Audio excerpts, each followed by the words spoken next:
시청자 여러분 안녕하십니까? 박정호입니다.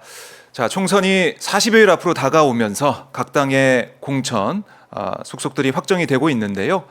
자, 이번 총선에 있어서 여러 가지 우리 국민들이 판단해야 할 부분들이 있지만 그 중에 하나 또 관심을 많이 끌고 있는 분야가 바로 과학기술 분야입니다.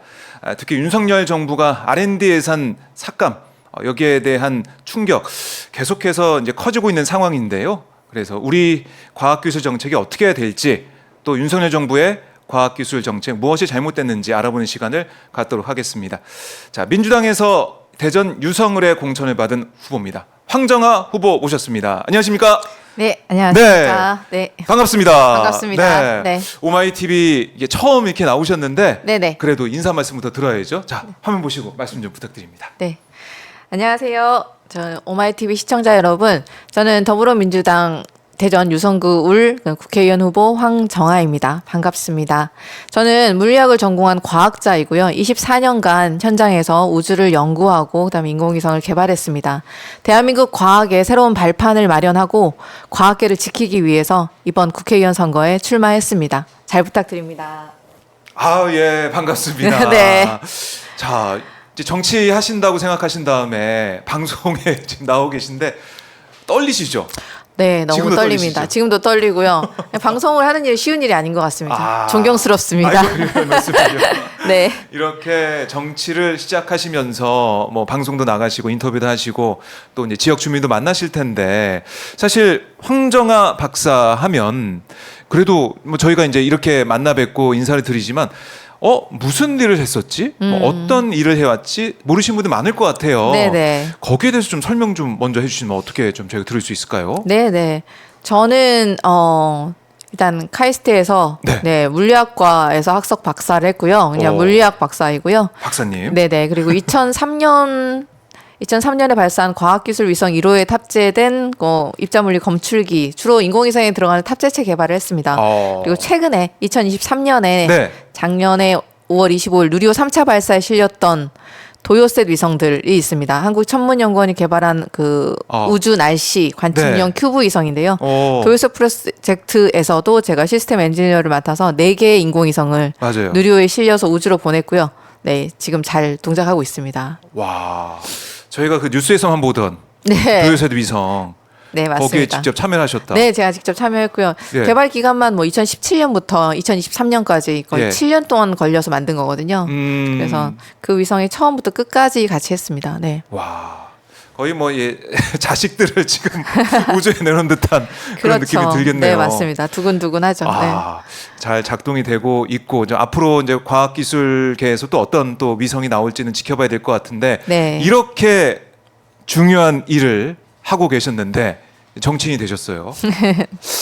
그래서 아니 왜 과학기술계에서 계속 연구하면 될 것 같은데 왜 정치했지? 이렇게 보신 분도 있고 아니 그렇게 뭐 절박한 이유가 있었나라고 보신 분도 있고 국민에게 어떻게 좀 설명하시겠습니까? 정치에 입문하게 된 계기. 네네.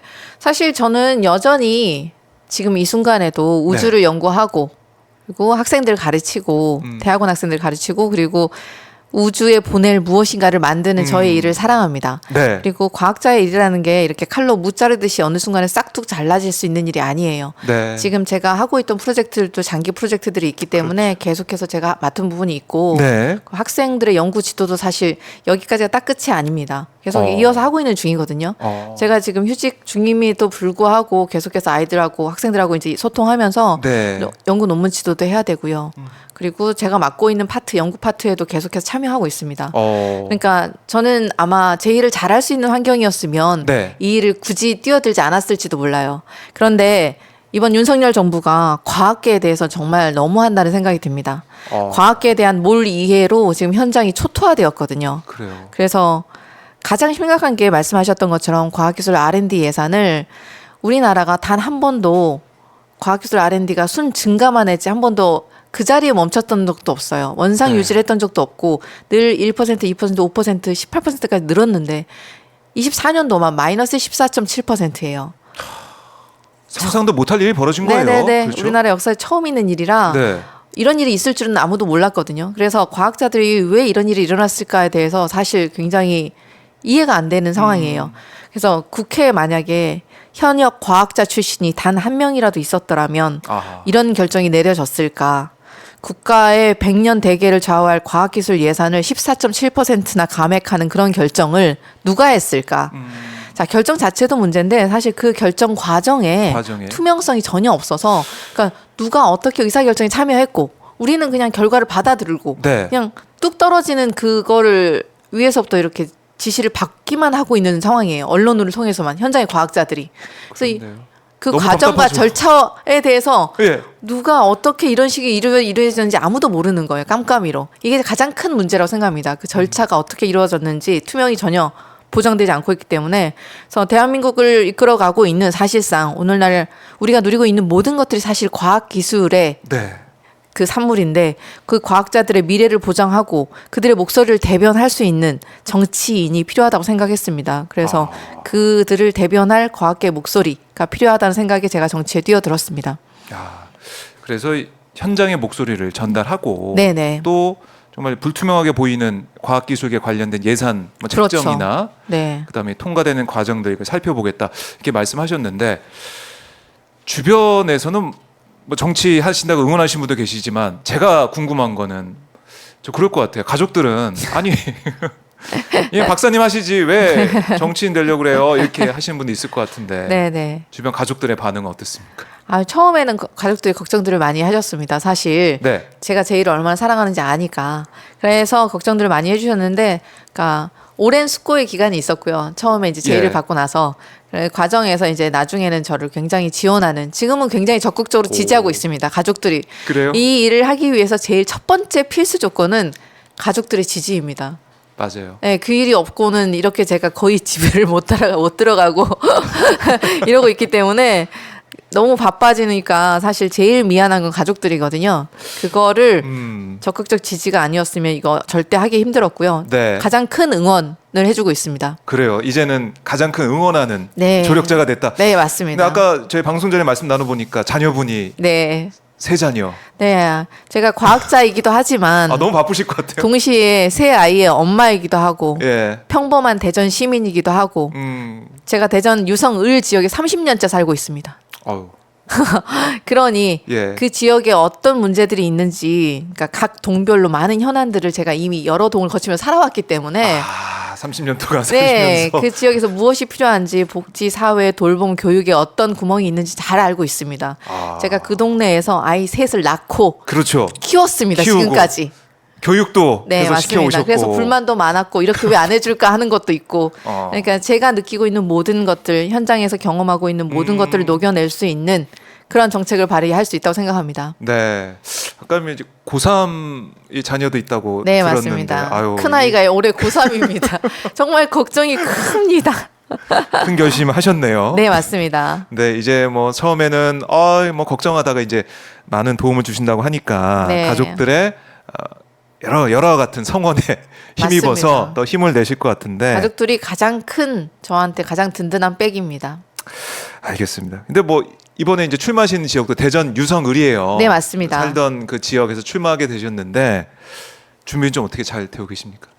아시다시피 이제 공천이 확정된 지 며칠 되지 않았습니다. 네. 그래서 굉장히 이제 경황이 없었고 며칠 동안 준비할 것도 많고요. 일단 뭐 예비후보 등록 서류들 준비하고 네. 그리고 또 캠프 참모진도 구성을 해야 되고 이제 사무실도 구해야 되고. 시작됐네요. 네, 이제 막 시작을 했고요. 네. 그래서 부지런히 캠프 참모진 구성 중에 있습니다.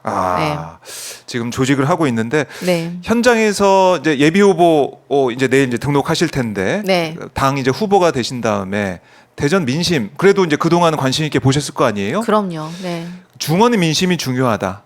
특히 충청 민심이 중요하다. 이런 네네, 얘기 많이 알고 하고 있잖아요. 계시죠? 네네. 어떻습니까? 대전이나 충청 같은 경우에는 어느 한 당을 무조건적으로 지지해 준 적이 없었습니다. 그러니까 그때 그 당이 장이 얼마나 잘했냐에 제대로 심판을 하는 제 생각에는 전체 전 국민의 민심의 바로미터라고 생각하고 있어요. 네. 그래서 총선도 마찬가지고 대선도 그렇고 지선도 그렇고 항상 이렇게 전국의 민심의 그런 캐스팅 보트 역할을 충청과 대전 지역이 해왔습니다. 따라서 어느 때보다도 쉽지 않은 선거라고 생각하고 있고요. 네. 그래서 대전 민심은 근데 제 주변에서는 대전 민심은 아무래도 지금 현재 너무 윤석열 정부에 대한 비판이 많으니까 경제는 쇠락하고 있고 특히나 과학기술 대독 특구를 포함하고 있는 지금 대전이기 때문에 그렇죠. 과학 관련해서는 과학계 홀대론이 굉장히 팽배해 있습니다. 그래서 이제는 좀 바꿔야 된다. 이제는 좀 대전도 좀 지역을 좀 바꿔보자, 바꿔야 한다는 민심을 제가 잘 듣고 있는 중입니다. 네. 대전의 민심. 민심, 네. 그래요. 그러니까 대전 충청 지역이 어느 뭐 이 정치 세력, 당을 지지하냐 여기에 따라서 또 총선 결과가 바뀌고 그랬었습니다, 사실. 있는데 네네. 이번에 특히 이제 과학기술계 홀대에 대한 그런 반발 여론이 크다. 맞습니다. 이렇게 보고 계시는 거고. 네, 대전하면 과학 도시이고 예. 대덕 특구 그다음에 뭐 카이스트, 충남대, 그러니까 과학과 교육의 도시인데 과학 쪽으로도 교육 쪽으로도 이번 정부가 정말 네.